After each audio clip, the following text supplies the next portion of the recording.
Through the window of Magnolia Quay Coffee, three of America's most expensive supercars gleamed at the curb: a Hennessy Venom F5, a Chinger 21C, a Ford GT Mach 4. Vivian Ashford never glanced twice. The man across her table wore a faded flannel, a smear of engine grease near one wrist. A poor single father, the matchmaker had warned her. 2 o'clock. Blind date. 11 minutes in, she stood. "I have a meeting." Her heels clicked across the floor, past the window, past the three supercars at the curb. She walked between them. She didn't know they were his. 40 minutes earlier, on the 32nd floor of the Ashford Hospitality Tower, Vivian was closing on a coastal property in Beaufort. Her assistant slid the final page across the desk. Vivian signed. Her phone vibrated. "Mother." "Vivian, 2 o'clock. Magnolia Quay." Marcus arranged it. "He's a Charleston gentleman. Don't embarrass me again." Vivian closed her eyes for half a second. It was a board review week. She could not afford another fight with the family. She told her assistant to push the 4 o'clock call. Across town, in a converted brick warehouse on the outskirts of Charleston, Nathaniel Calloway was kneeling beside a Hennessy Venom F5 with its bonnet open. He had been there since 5 in the morning. The customer was a Japanese collector who had waited 2 years for the calibration to be finished by hand. Nate moved a torque wrench a quarter turn and rechecked the dial. Lily sat on a tall stool beside him, swinging her legs, drawing with colored pencils. 3 cars and a son. She held it up. Nate nodded once and went back to the dial. His shop manager appeared at the bay door. "You have that thing at 2, boss." Nate exhaled. 3 years since Emily. 3 years since he had agreed to anything that involved a tablecloth. He had said yes, only because Emily's college friend had asked, and her family knew the matchmaker, and the matchmaker knew a man named Marcus Whitmore. None of that felt like reason enough. He went anyway. He dropped Lily at her grandmother's house on Trad Street, kissed the top of her head, and got back into the 1998 Ford pickup. He did not go home. The flannel was clean enough. The grease near his cuff would not come out in 5 minutes. At the same moment, 3 delivery drivers from Callaway Coachworks were inching down East Bay Street with 3 customer vehicles bound for the showroom. The Hennessy, the Chinger, the Ford GT Mach 4. A street festival had blocked Vendu Range. The drivers parked along the curb in front of Magnolia Quay Coffee and waited for the signal to roll into the back lot. Nate never saw them. He had a rule. He did not let customers see him in their own cars. Vivian arrived first. She took the table by the window because Rosa, the manager, gestured her there without asking. She glanced at her Cartier. 2 o'clock exactly. The supercars at the curb registered only as obstacles to her line of sight. Nate walked in. Faded gray flannel. Grease near his right wrist. Vivian's first thought was not anger. It was certainty. Marcus had sent her a mechanic to test how she would react. A small, mean joke at her expense. Nate pulled out the chair across from her. He started to say something about his daughter. He did not finish. 11 minutes later, Vivian stood. "I have a meeting." Nate did not rise. He nodded once, gently, and turned toward Rosa. "Put hers on my tab, please. Thank you." Vivian did not hear him. She walked past the table, past the window, past the 3 supercars at the curb. She did not look up. She slid into the back of the Range Rover and told the driver to go. The next morning, Vivian sat across from her mother and Marcus in the corner booth of the Sycamore Club. She kept the report brief. The meeting had not been a good fit. Marcus gave a thin smile and reached for his coffee. "I warned you. There aren't many decent men left in Charleston." Her mother sighed. Vivian let it pass. At noon, she went back to Magnolia Quay Coffee for a working lunch with 2 clients from Singapore. Rosa recognized her at the door and walked her to the same window table she had left less than 24 hours earlier. Vivian did not register the choice until the menus were set down. The Singapore meeting ran 60 minutes and ended in a handshake. As the clients left, Vivian caught Rosa's eye and gestured her closer. She asked quietly about the man in the gray flannel from the day before. She framed it as small talk. Rosa paused for half a second. Then she answered in a voice she had clearly measured beforehand. "Mr. Calloway has been a regular here for 12 years, Miss Ashford. He has a standing table. This one." Vivian set her cup down. "Calloway. I'm not at liberty to say more, ma'am." Rosa inclined her head. She did not look away. She did not apologize. Vivian paid the bill. She did not finish the espresso. Back at the tower, she pulled up her phone and typed Callaway Charleston into the search bar. The first result was a black landing page with a single line of white text. Callaway Coachworks by invitation only. No phone, no address, no images. The second result was a Forbes profile from 2017, referring to an unnamed atelier near Charleston that restores and refines the most exclusive American hypercars in private hands. The reporter had not allowed inside. She called Daniel Ng, her head of brand marketing. The supercar from the Kiowa Island campaign last year. The Ford GT. Where did it come from? Daniel answered without hesitation. Callaway Coachworks. They lent it to us. No fee. The owner said he respected the Ashford name. Said he knew your grandmother. Vivian was quiet. Should I pull it from the rotation? Daniel asked. No, she said. Send me every image we have of it. The folder opened on her screen. 12 frames. A matte coupe parked at the curve of the hotel drive, the river behind it. Vivian zoomed in on the rear quarter. She had walked past that car the day before. She had walked between two others just like it. She set the phone face down on the desk. 12 years of regular table. A car in her own flagship campaign. A line of customers a Forbes reporter was not allowed to photograph. She was not angry. The feeling at the base of her spine was colder than anger. It was the recognition of having stepped on something fragile without knowing it. In the warehouse outside the city, Lily was perched on the workbench, eating a half sandwich. How was coffee yesterday, Daddy? Nate wiped his hands on the shop rag. I ate a sandwich, alone. Lily watched him for a moment. She did not ask anything else. She had learned, before she was old enough to name it, when not to ask. She held out half her sandwich. Nate took it. 2 days passed. Vivian did not call. She did not write. On Thursday morning she canceled a board prep session, told her assistant to clear 2 hours, and drove herself to the address she had finally pulled from a private investigator she trusted. The warehouse sat on the marsh side of Charleston, off Meeting Street Extension. Red brick. 3 stories. A wrought iron gate, hand-forged. A small bronze plate. Callaway Coachworks established 2009. No phone. No buzzer. The gate opened when her tires crossed a sensor in the gravel. Inside, the air was cool and clean as an operating room. Concrete floors polished to a low sheen. 6 hypercars in various stages of disassembly. An SSC Tuatara stripped to the chassis. A Saleen S7 with 1 door off. 2 Ford GTs. A Chinger lifted on a custom rig. 18 technicians in charcoal coveralls. No music, only the click of torque wrenches and the soft pneumatic hiss of an airline. Nate was kneeling beside a 12-cylinder engine with the cylinder head off. He looked up when she stepped in. He showed no surprise. He stood. He wiped his hands on a clean rag. He gestured her forward. He did not ask why she was there. He did not ask for an apology. He walked her through the floor as he would walk any prospective client. He explained build times, the protocol for matching paint to a customer's exact yacht livery. The wait list. He did not give her a single name. Up a steel staircase to a mezzanine office. A plain oak desk. A photograph on the wall, black and white. A woman with long hair laughing into a wind. Emily, 2 years before the diagnosis. Beside it, a smaller frame. Lily, 4 years old, sitting on the hood of a Ford GT, both legs swinging. Vivian's throat was dry. She made herself ask the only question that mattered. Why didn't you say anything that day? Nate did not look at her. He looked at the photograph of Emily. Because you had already decided. I'm not used to arguing with other people's decisions. There was no edge in his voice, no injury. If he had been angry, she could have apologized. The absence of anger was the harder thing. A door opened downstairs. Lily's voice, quick and high, talking to her nanny. School had let out. She climbed the stairs 2 at a time and stopped at the office door when she saw Vivian. Hi. Lily looked from her father to the woman in the gray suit. Are you Daddy's customer? Vivian could not speak for a second. She nodded. Lily reached into her backpack and pulled out a piece of paper folded in half. She crossed the room and handed it to Vivian, very seriously, the way another child might hand over a passport. I drew it the day Daddy went for coffee. 3 cars and a son. Vivian held it in both hands. She thanked the girl.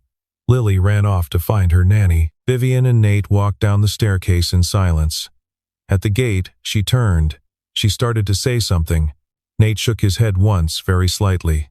"You don't owe me that, Miss Ashford." She drove herself home. She laid the drawing on the passenger seat. She did not fold it. She did not put it in her bag. At a red light, she looked at it for a long time before the light changed. By the end of that week, Marcus had heard. His assistant mentioned it offhand. The CEO drove out to a private workshop on Meeting Street Extension, spent 2 hours, did not say where she was going. Marcus set down his pen. The color drained from his face for reasons that had nothing to do with romance. 3 years ago, one of his shell companies, Whitmore Hospitality Solutions, LLC, had attempted to commission a restoration at Callaway Coachworks. The shop had returned the deposit and declined the order. The reason given in the polite letter was irregular payment routing. Nate Callaway had not pursued it further, but he had kept the file. Marcus knew, because he had been told by a contact in Callaway's legal office 2 months later that the documentation remained on a shelf, indexed by date. Marcus had assumed the file would die on that shelf. Now the CEO of Ashford Hospitality had driven out to the same building. He picked up his phone and called Harrison Pope, a senior board member he had cultivated over 3 winters of charity dinners. "I'm worried about Vivian. I'm hearing she may be entangled with a local vendor. We should be careful." He let the silence sit. He did not say more than that. A week later, Vivian sent Nate a formal invitation to the Ashford annual fundraiser at the Charleston Place Ballroom. The wording placed him as a vehicle partner for the brand campaign. It was the most polite apology she could draft without writing the word. Nate came. He brought Lily. Lily wore a pale blue dress and brought a book on antebellum architecture. She found a velvet bench in the corner of the ballroom, opened the book on her knees, and stayed there for the next hour, looking up only when a server brought her a glass of water. Marcus stationed himself near the bar. He introduced Nate to a Hong Kong real estate developer as a charming local mechanic Vivian has been helping out. Nate smiled, nodded, did not correct him. 20 minutes later, Hiroshi Tanaka walked in. The Tokyo collector who had waited 2 years for his Venom F5. He saw Nate from across the room, set his glass down on a passing tray, and bowed deeply. "Callaway-sensei, this is my honor." The Hong Kong developer turned to Marcus and asked, mildly, who Mr. Callaway was. Marcus did not answer. A woman from Geneva answered for him. "He is the only man in America I trust with my car. 2-year wait list." Vivian stood 3 steps away. She had been watching Nate. After Tanaka's bow, she did not watch Nate. She watched Marcus. At the end of the evening, Lily slipped through the crowd and tugged the hem of Vivian's sleeve. "Do you want to see what I drew tonight?" Vivian knelt down. Lily showed her a page of the architecture book, the corner folded over a hand-drawn copy of a wrought iron gate. "I think you'd like a gate like this on your building." Vivian touched the page lightly. "Which building?" Lily looked at her surprised. "The one you're going to build." Vivian glanced up at Nate, who was watching them from across the room. He was not smiling. He was simply watching, the way a man watches something he does not want to disturb. After the fundraiser, Marcus left first. He did not say goodnight to Vivian. Nate offered to drive her somewhere she could breathe. He did not phrase it that way. He said, "There's a car in the lot that needs one last test run before delivery. You could ride along." It was the Ford GT Make 4. Going to a client in Naples in the morning. Nate had not let anyone but his lead engineer take it out yet. Vivian got in. They drove south out of the peninsula, through Mount Pleasant, across the bridge to James Island, down Folly Road, where the houses thinned out and the marsh began to glow under a half-moon. He kept the windows half down. The salt air came in. He did not put on music. She asked him about Emily. He did not turn his head. She was an architect. She designed the workshop. "I just keep it running." Vivian was quiet for a long mile. Then she said something she had not said to anyone in 15 years. "I didn't want to be CEO. I wanted to work in heritage preservation. My mother said no." Nate did not respond right away. When he did, it was only, "There's still time." They reached the end of Folly Beach. He pulled the car off the road, into the lot where the asphalt gave way to sand. He killed the engine. The Morris Island lighthouse beam swept across the water every 6 seconds. They sat on the hood. Neither of them spoke. The metal was warm from the engine. Vivian had not been on the hood of a car since she was 17 years old. After a while, Nate said very quietly, "You don't have to explain that, Knight. I'm not asking." She watched the lighthouse beam pass over the water. "I know," she said. "That's the hard part." They drove back the slower way, through the streets along the seawall. He did not put on music on the return trip either.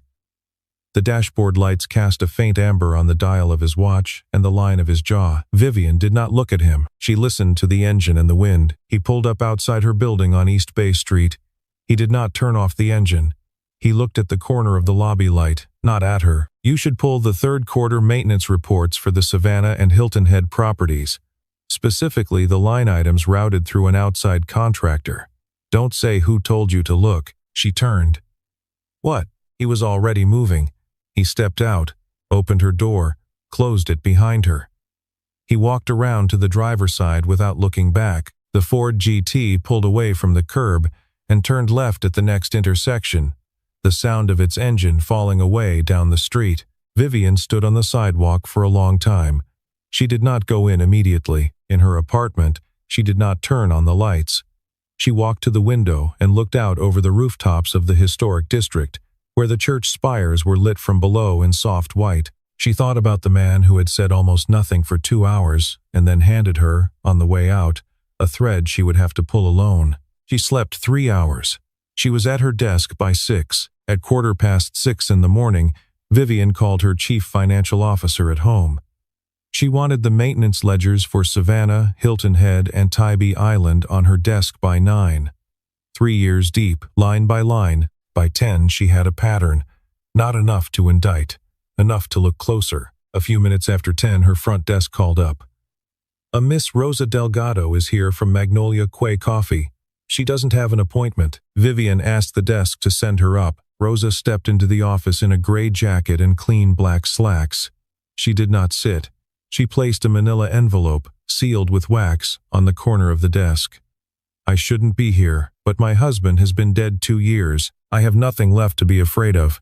Vivian opened the envelope. Inside, a single sheet. A photocopy of an invoice from 3 years earlier. A request to Callaway Coachworks for the purchase of a used Ford GT under the routing instructions of One Whitmore Hospitality Solutions, LLC. The signature line was Marcus Whitmore's. Vivian's hand went still on the desk. Rosa spoke in a low, careful voice. "My husband Mateo worked in Mr. Callaway's legal office before he died. He kept this. Mr. Callaway never used it. He said business was not a reason to break a family. But I thought you should have it. You don't deserve to be lied to." Vivian looked up. "Why now?" Rosa held her eyes. "Because you stood up too fast that day. Mr. Callaway deserved better than that. And so do you." Vivian thanked her, formally, the way her grandmother had thanked the housekeepers when she was a child. Rosa nodded once and left. The receptionist later said she walked out as quietly as she had come in. By noon, Vivian had laid the invoice next to the maintenance ledger. The shell company name matched. The exact corporate address matched. The bank routing matched. She called her personal attorney, a woman she had known since law school. She called the 3 independent board members she trusted most. By 3 in the afternoon, a quiet internal audit was authorized. The auditors were instructed to bypass Marcus entirely. Marcus, somewhere in the building, heard whispers and made his own move. He emailed the full board and demanded an emergency session to discuss the CEO's conflict of interest with a private vendor. He believed he was striking first. That evening, Vivian's phone buzzed once on the corner of her desk. A text from a number she did not recognize. "Would you come hear me play piano on Friday night? Daddy says you might be busy, Lily." Vivian closed her laptop. She walked to the window. The sun had gone behind the steeple of Street Phillips, and the rooftops were turning copper. She thought about Lily on a stool in a workshop, swinging her legs, drawing 3 cars and a sun. She thought about a small drawing on her passenger seat. She typed back, with her thumb, slowly, "I'll be there, I promise." She set the phone down. For a moment her face did something it had not done in front of a window in many years. She did not cry. The thing that moved across her face was smaller and harder to name. It was the recognition that she had been promised to something, by someone smaller than herself, and that she intended to keep that promise. Friday morning. 30th floor. The boardroom faced east, toward the harbor and the battery, and the light came in low and hard across the long mahogany table. 8 board members, 3 attorneys, 1 independent auditor. Marcus arrived in a charcoal suit with a green silk tie. He smiled at the room as he sat. He opened with confidence. He spoke for 19 minutes. He laid out a case that Vivian had extended preferential treatment to a local vendor, under circumstances inconsistent with the conflict of interest clauses of the Ashford operating agreement. He named no names. He let the room infer. Vivian did not interrupt. She let him finish. When he sat back, she nodded to her general counsel. The audit binders were distributed, 84 pages each, marked confidential. 3 independent forensic accountants had signed the cover sheet. The numbers were on page 41. Whitmore Hospitality Solutions, LLC. 47 separate disbursements over 3 years. Total, $4,712,000, routed out of the maintenance budgets of Savannah, Hilton Head, and Tybee Island. Authorized by a single signature. Marcus, his face shifted in micro-stages. Confidence. Calculation. Then a controlled paleness around the mouth. He tried to recover. Those were legitimate outside vendor payments. I signed them as COO. The structure is well within the indemnity clauses. Vivian placed the second document on the table. The Callaway invoice, the same shell company name, the same address, the same routing, marked 3 years prior, signed by Marcus personally for the private purchase of a Ford GT in his own name. 1 company, she said. Her voice did not rise. 2 uses. 1 to bleed the corporation, 1 to hide a personal asset. Both signed by you. One of Marcus's outside counsel set down his pen. A moment later, he stood and walked quietly out of the room. The chair of the board, an 81-year-old shipping heir named Eleanor Pinckney, asked Marcus to step outside.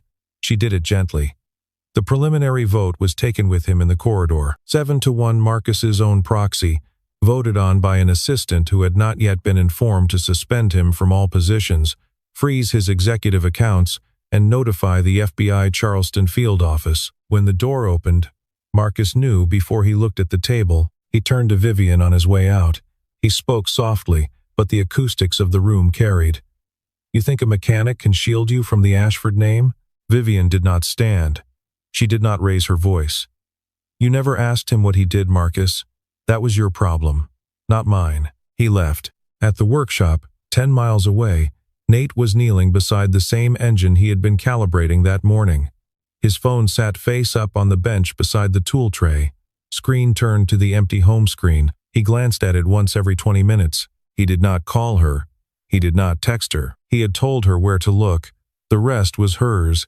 He understood that part. He had been married long enough to know that some doors a person had to walk through alone, even when someone they trusted was standing on the other side. At 3:15, Lily, in her plaid school uniform, was running through one last rehearsal of Claire de Lune in the music wing of Ashley Hall.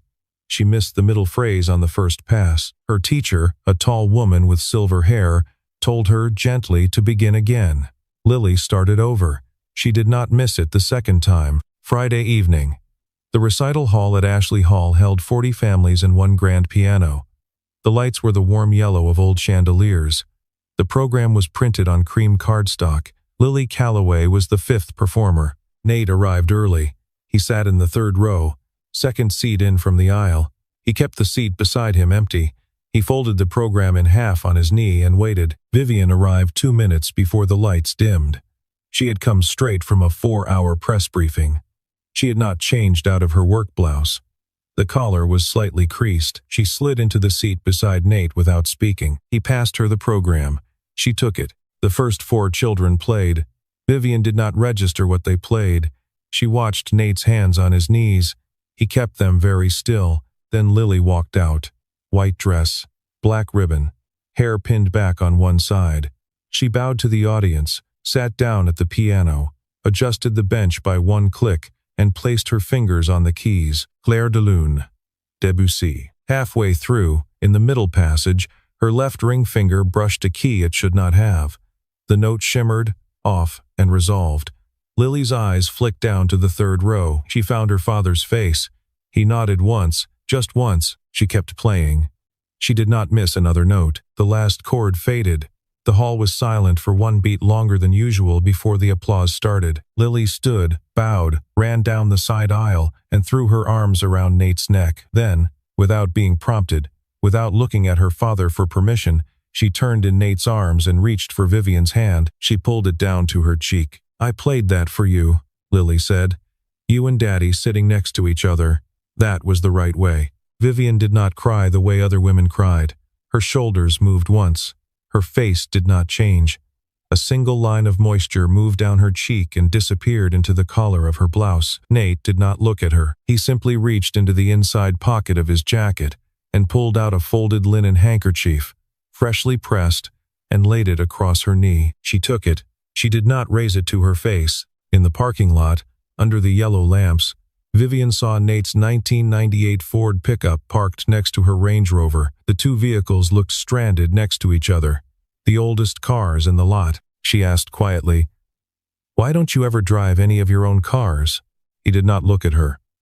"Those I make for other people. This one Emily used to ride in it. Lily came home from the hospital in this passenger seat. I can't replace it."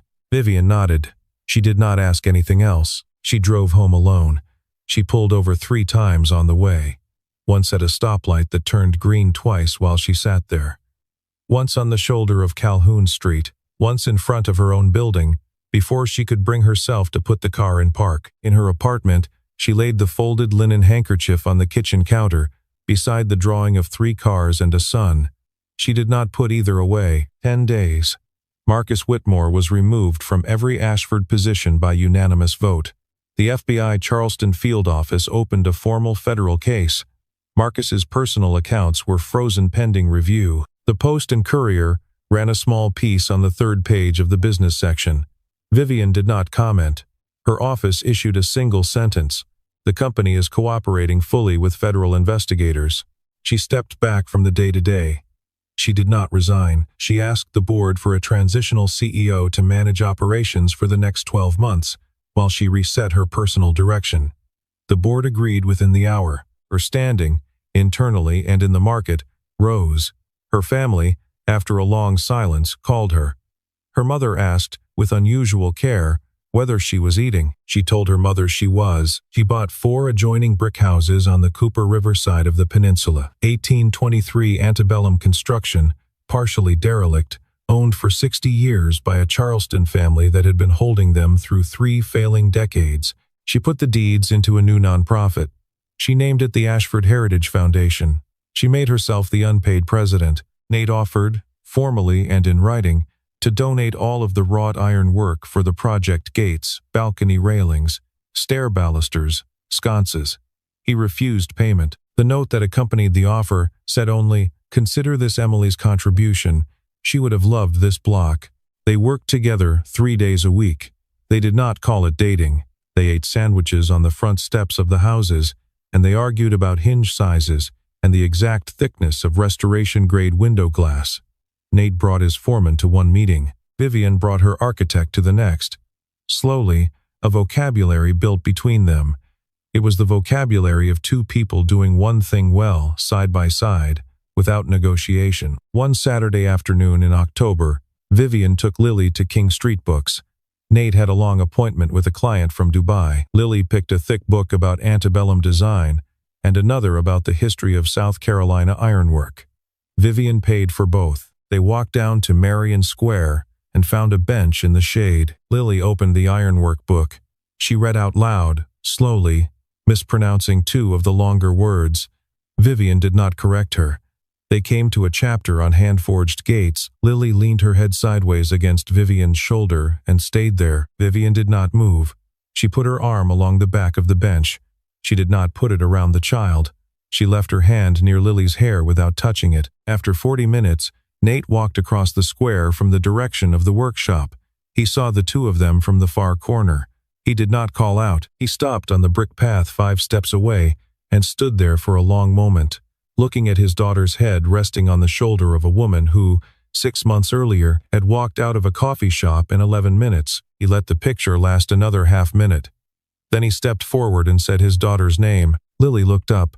She did not move from Vivian's shoulder right away. 6 months after the morning the audit binders had been laid on the long mahogany table, the Ashford Heritage Foundation opened its first restored block to the public. The ceremony was small.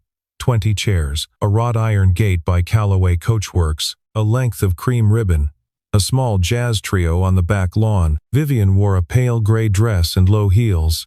She stood at the gate and cut the ribbon herself. Lily stood beside her, in a white dress, holding a small bouquet of magnolia. Nate arrived 10 minutes late. He wore a dark blue shirt buttoned to the collar. No tie. He stood at the back of the crowd. He did not go to the dais. A reporter from Charleston magazine asked Vivian, gently, about her relationship with Mr. Callaway. Vivian smiled, very slightly. "We are building the same thing," she said. "Not a family. Not yet, but not nothing either." The reporter wrote it down word for word. After the ribbon, after the speeches, after the trio finished their set, Nate and Vivian walked Lily 3 blocks east along the waterfront, past the Battery, back into the historic district. They turned up East Bay Street. They stopped, almost by reflex, in front of Magnolia Quay Coffee. Rosa saw them through the glass before they reached the door. She held it open. She did not say anything. She walked them to the window table. The same table. She brought a cappuccino for Vivian, a double espresso for Nate, a hot chocolate with extra foam for Lily. She set the cups down. She inclined her head. She walked away. Outside the window, where 6 months earlier there had been 3 of America's most expensive supercars, there were now only 2 vehicles parked at the curb. A 1998 Ford pickup, a black Range Rover, side by side under the late afternoon sun. Lily sat between them. She opened her ironwork book on the table. She turned to a page she had marked with the cream ribbon from her flower bouquet. She pointed at a gate with a pattern of looping vines and small forged leaves. "I want our gate to look like this. Can it, Daddy? Can it, Vivian?" Both of them leaned forward over the book. Their hands met above the page. Vivian's fingers touched the back of Nate's hand. Neither of them pulled away. Neither of them said anything about it. Vivian thought, for one quiet second, of the blind date 6 months earlier. 11 minutes. 3 of America's most expensive cars at the curb she had walked between without looking up. She smiled, faintly. Nate caught the smile. He did not ask what it was. He went back to the page. Neither of them had been looking, and that, perhaps, was why they finally found each other. The afternoon light fell gold across 2 old cars at the curb and the small brass plate beside the cafe door.